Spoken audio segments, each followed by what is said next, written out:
Hey guys, I'm here with the Honeydew Carpenter again. My genius that I keep like locked in a closet somewhere, and I like keep all his projects just to myself, and you won't blame me when you see the next one.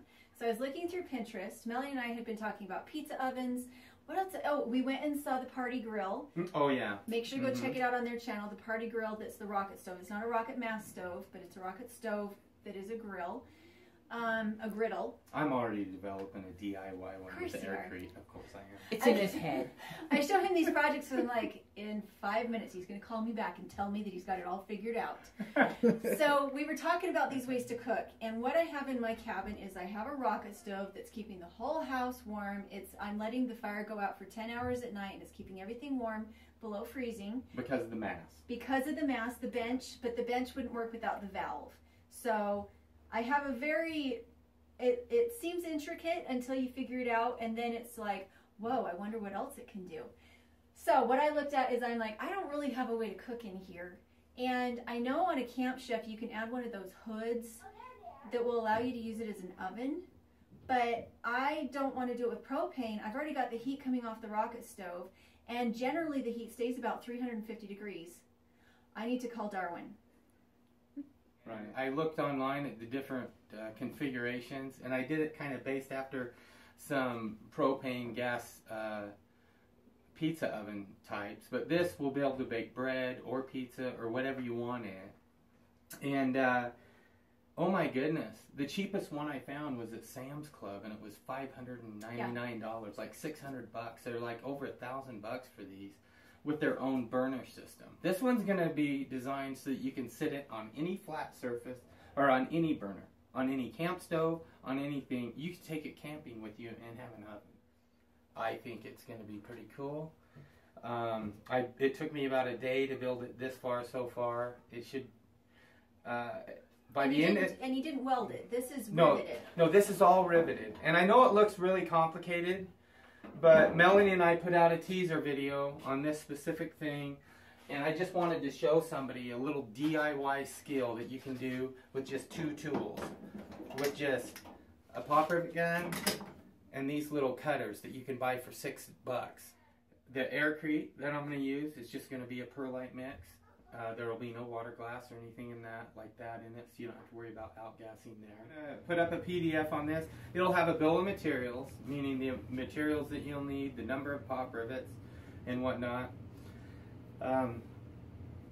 It'll have the dimensions and the estimated cost of each thing. Because you wouldn't want to make this out of concrete. It would be very, very heavy if it was just plain concrete. With the Aircrete, that's when it's an insulation. That's when it works, and when I, as a lightweight person, would be able to lift it on and off by myself. And go check out our video on, a small scale foam generation device, and you'll see how to. If you can make pancake batter, you can make Aircrete, and it's a lightweight concrete.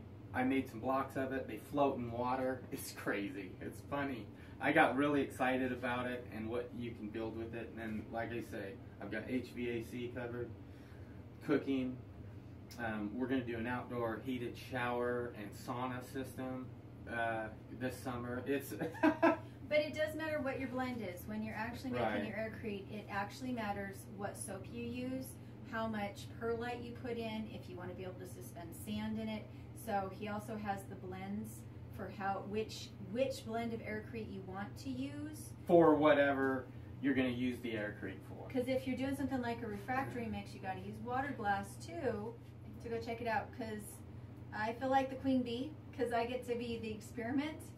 I think it's kind of cool that someone has an off-grid cabin that I can experiment with all my ideas. I'm not complaining.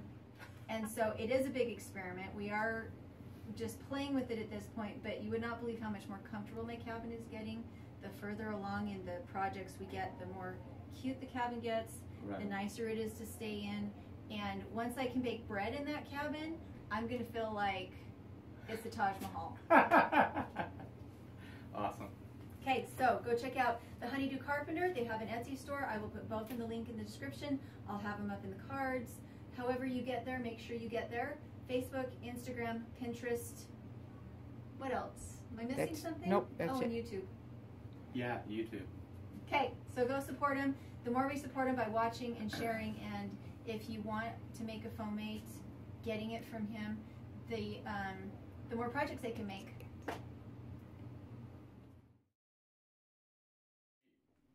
The pressure it creates isn't going to be a problem. But up here in the sides, it's going to want to belly out. Okay? So, I'm going to take a piece of wood, about like, something like this, and I'm going to cut it the exact right dimensions and slip it down all the flat spot out here.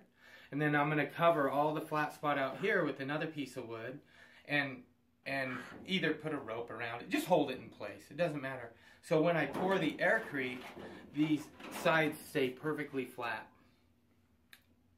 You know, I learned that lesson when I was pouring your window insert. Really? Okay.